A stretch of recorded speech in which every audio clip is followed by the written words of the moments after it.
dia, boa tarde, boa noite, igreja. Muito bom a gente estar aqui para mais um devocional. Hoje o texto que a gente vai refletir um pouquinho está lá no Evangelho de João, capítulo 1, versículos 35 a 42. Vamos ler aqui, depois a gente vai comentar um pouquinho sobre isso. No dia seguinte, versículo 35, no dia seguinte, João estava novamente ali com dois dos seus discípulos. Quando viu Jesus passando, disse: "Vejam, é o Cordeiro de Deus." Ouvindo dizer isso, os dois discípulos seguiram Jesus.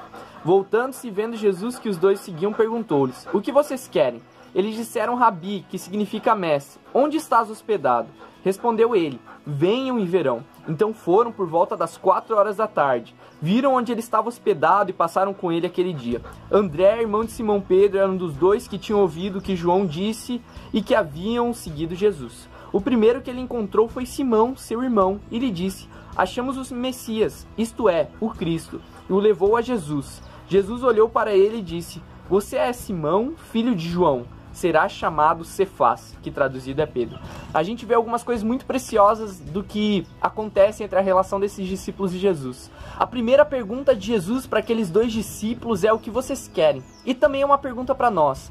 Uma pergunta: o que nós queremos na nossa vida com Deus, na nossa vida profissional, na nossa vida acadêmica, na nossa vida na escola, o que nós queremos? Muitas vezes a gente está perdido e não sabe exatamente o que quer. Aqueles dois discípulos queriam uma coisa: passar um dia com Jesus. Então eles vão, passam um dia com Jesus e a primeira fala deles de reconhecimento é Rabi, mestre. E depois que eles passam aquele dia, quando o André vai falar para seu irmão Simão, que depois se torna Pedro, ele fala: "Encontramos o Messias."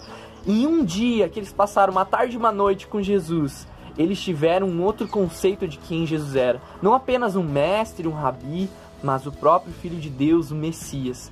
Quanto tempo você tem passado com Jesus? Será que você tem passado tempo suficiente para descobrir que ele é muito mais do que simplesmente um cara ético que passou bons valores morais? Você tem descobrido que ele é Jesus, o Filho de Deus, o Filho vivo de Deus que se fez homem e veio habitar entre nós? Você tem passado tempo suficiente?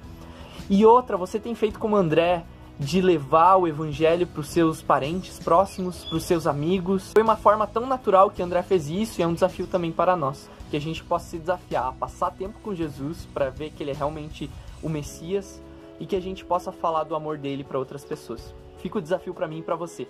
Falou!